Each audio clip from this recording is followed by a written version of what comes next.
Keyfiyatımız boşalmışsa mimarlarımız avazımla var yok. Hani bana bak sulan oynayayım sen. A grubunun 4, A grubunun 4, A grubunun 4, A grubunun 4. Hepimiz oynayalım. Şok şok.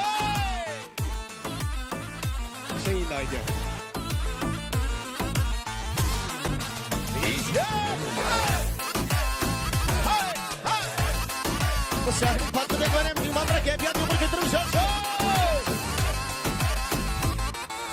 Başımda koşmay durup, aklımı tapmay durup, öylenme, akan öylemey durup, öylenme, akan öylemey durup, yanğanı çırak değmez, kıyganı kırak değmez, öylenmegen oğuvalını, kaygı deyrak değmez, öylenmegen oğuvalını, kaygı deyrak değmez. Öylenme, kul tapmay durup, akıl sıraylı vafadar, kız tapmay durup. Öylenme, kul tapmay durup, akıl sıraylı vafadar, kız tapmay durup. Avazımla var yok. İşte. Pes toplanan mimarlar avazımızı kuyup bağıraymış sabahlanır. Şey bozduğumuz değil mi? Şok şok! Ahya! İşte! Kabul bile erkeğin kal. Profesyonel memurumuzda. Şok! Hadi gel. Koro caysan mı buça, yine öy al mı buça. Koro caysan mı buça, yine öy al mı buça. Yaşlığımda oyunu al, yürekte ot yanmı buça. Yaşlığımda oyunu al, yürekte ot yanmı buça. Öylenme, yol tapmay durup, meydenge vurup, hecligide tul tapmay durup.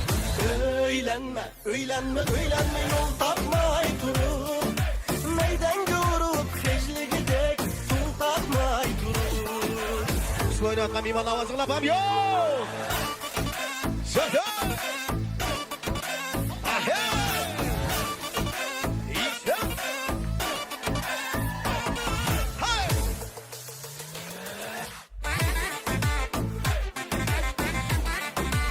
Babi yuvarlak çabuk var yok. Basıldırın yuvarlak. Ya! Sizler çamak tutun ve çamak lazım bana. Rahat.